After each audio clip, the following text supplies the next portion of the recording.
Assalamualaikum warahmatullahi wabarakatuh. Selamat siang. Baiklah, ketemu lagi dengan Bu Mirna, masih dengan materi yang sama, yaitu teks eksplanasi. Nah, anak-anakku, hari ini kita akan belajar untuk mengenal dan meringkas teks eksplanasi. Mari kita lanjutkan. Nah, coba perhatikan. Di sini ada beberapa contoh dari fenomena atau kejadian yang ada di sekitar kita. Sebelumnya Bu Mirna sudah menyampaikan bahwa dalam teks eksplanasi itu ada fenomena alam dan fenomena sosial. Nah, ini ada beberapa contohnya. Untuk fenomena alam, kalian bisa melihat adanya banjir, kemudian angin puting beliung. Sementara untuk fenomena sosial, kalian bisa melihat pada contoh misalnya ada mudik, ada juga operasi masker, dan juga ada mengenai sampah. Nah, itu beberapa contohnya ya. Sampah ini sebenarnya bisa juga fenomena alam ketika dia menyebabkan banjir, tapi bisa juga fenomena sosial ketika itu dari faktor manusianya. Nah, itu contohnya. Di sini ada pengertiannya. Bu Mirna ulang lagi walaupun kemarin sudah pernah. Jadi teks eksplanasi adalah sebuah teks yang menjelaskan tentang proses terjadinya suatu kejadian atau fenomena alam, budaya, dan sosial. Kalau yang budaya contohnya apa Bu Mirna? Misalnya contohnya kamu lihat ada jaran eblek, kamu pernah ada budaya misalnya bagaimana kota Bandung terbentuk kemarin, atau kemudian kemarin ada tugas tentang ulama Islam. Nah, itu merupakan bagian dari budaya. Itu ya. Kemudian ciri-cirinya sudah pasti di sini. Ada yang pertama bersifat objektif, artinya sesuai fakta, dan juga harus berisi tentang peristiwa atau fenomena.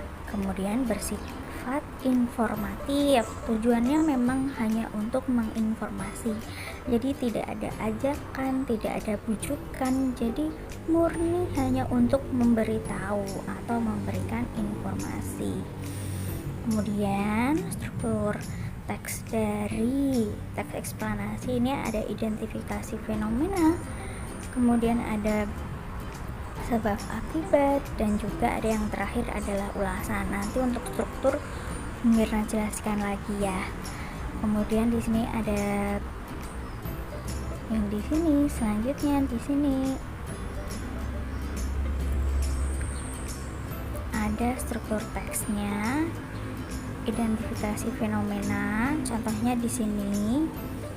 Nah, contohnya ya, jadi isinya itu tentang apa fenomena yang akan diterangkan. Contohnya di sini awal pemerintahan Kota Bandung dimulai sejak, nah pasti di sini menceritakan fenomenanya adalah tentang asal muasal Kota Bandung. Kemudian yang kedua menggambarkan rangkaian kejadian. Di sini Bu Wira sampaikan di sini ada sebab akibat. Jadi rangkaian kejadian itu ada dua hal, bisa berupa urutan waktu, bisa juga sebab akibat. Kalau urutan waktu berarti kamu kaitannya dengan kronologisnya di sini. Biasanya ada penanda kemudian, lalu, awalnya, akhirnya, seperti itu.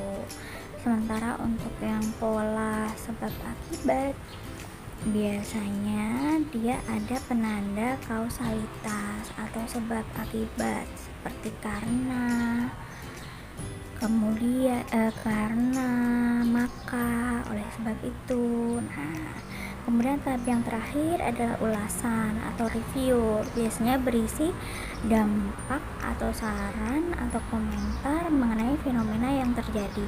Kamu lihat di sini ada kata-kata dengan demikian tropisme sesungguhnya merupakan gerak bagian dari tumbuhan. Nah, itu pasti fenomenanya tentang gerak tumbuhan atau tropisme. Nah, hal ini ternyata berbeda. Ini simpulan dari si penulis eksplanasi itu sendiri. Jadi, bagian ulasan itu bisa berisi simpulan, bisa juga berisi komentar dari si penulis eksplanasi. Kamu bisa lihat di sini ada bagannya.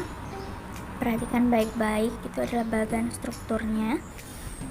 Nah, kemudian ada kaidah. Setelah belajar struktur, ada kaidah.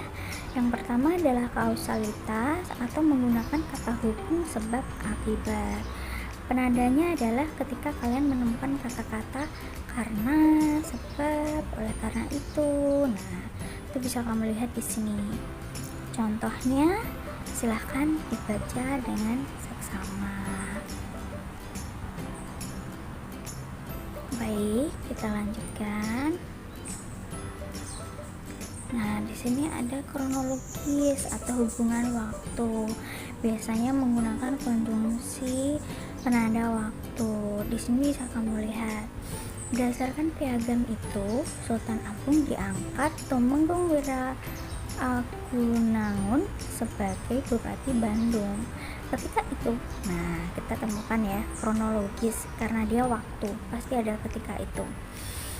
Kemudian pemerintah Kabupaten Bandung berpusat di daerah Krapia atau Bojongasi, tepatnya di tepi Sungai Cikapundung, dekat muaranya yaitu Sungai Citarum.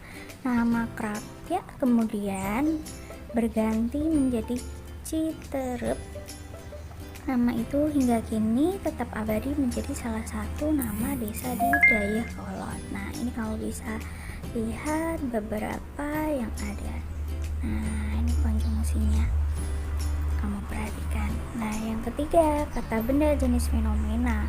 Kata benda sebenarnya adalah kata yang mengacu pada benda. Benda itu sendiri adalah sesuatu yang bisa kita lihat. Namun pada dasarnya kata benda itu dibagi menjadi dua, yaitu ada yang konkret, ada yang abstrak.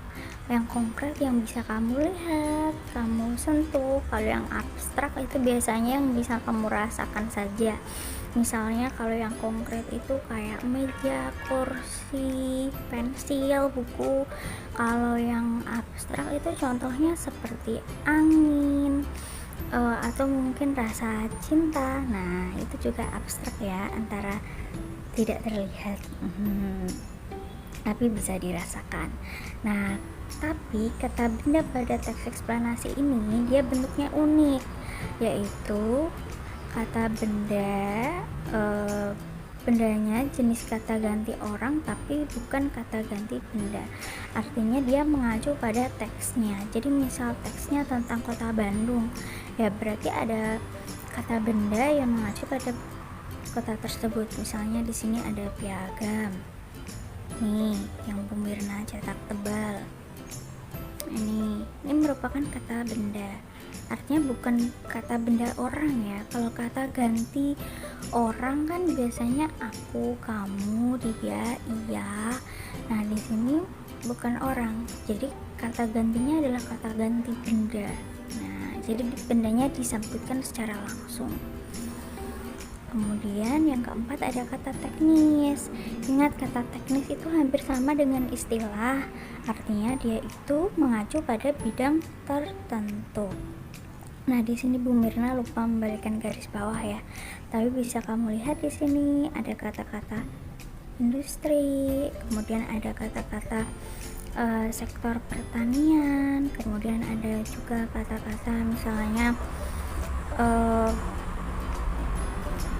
krisis, kemudian ada kata-kata dirasa industri. Nah, ini merupakan kata-kata yang biasa mengacu di bidang sektor usaha atau ekonomi. Jadi misalnya kemarin yang di Bandung kamu menemukan beberapa kata. Misalnya kata yang di sini kamu lihat ada kata piagam, ada kata Sultan Agung, ada kata bupati. Nah, itu mengacunya pada pemerintahan tentu saja. Istilahnya seperti itu. Kemudian di sini Bu Mirna jelaskan ada langkah-langkah meringkas teks. Yang pertama adalah baca teksnya, tentu saja.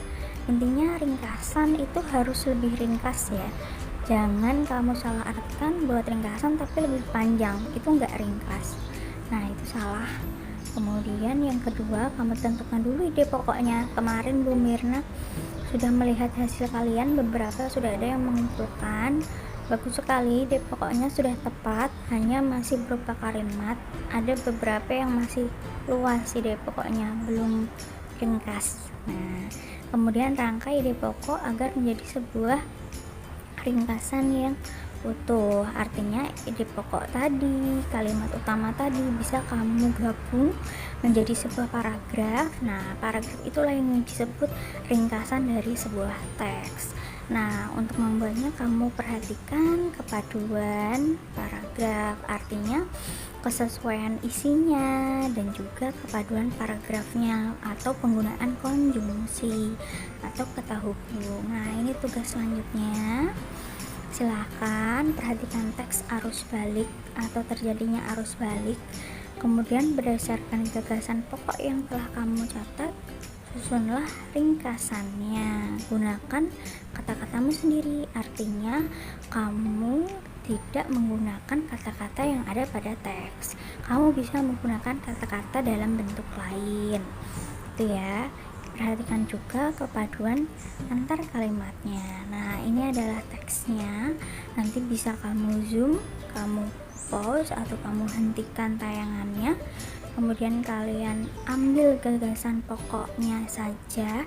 Jadi ingat, tidak perlu ditulis ulang. Kamu ambil gagasan pokoknya saja. Gagasan pokok di paragraf pertama dan paragraf kedua. Kemudian silahkan disusun untuk menjadi sebuah rangkuman. Ingat, kamu harus menggunakan bahasa kalian sendiri. Nah, di sini ada penilaiannya atau aspek penilaian. Yang pertama adalah kesesuaian dengan teks asal. Jangan sampai kamu menambahi bagiannya. Yang kedua adalah kepaduan. Yang ketiga keefektifan kalimat, penggunaan ejaan, dan yang terakhir adalah penggunaan ejaan atau tanda baca. Ingat, jangan pernah disingkat-singkat, terutama yang biasa menulis huruf I kecil tanpa titik I, C, titiknya itu biasanya kalian korupsi atau kalian hilangkan. Nah, itu mulai dibuat sesuai dengan penulisan huruf. Nah, itu ya. Sekian pembelajaran hari ini. Ingat, tugasnya adalah membuat ringkasan dari teks tadi, teks yang mudik tadi. Hanya 2 paragraf. Saya rasa itu sangat mudah untuk kalian. Cukup ya anak-anak. Kalau ada kurang lebih, Bu Mirna mohon maaf. Semangat belajar. Assalamualaikum warahmatullahi wabarakatuh.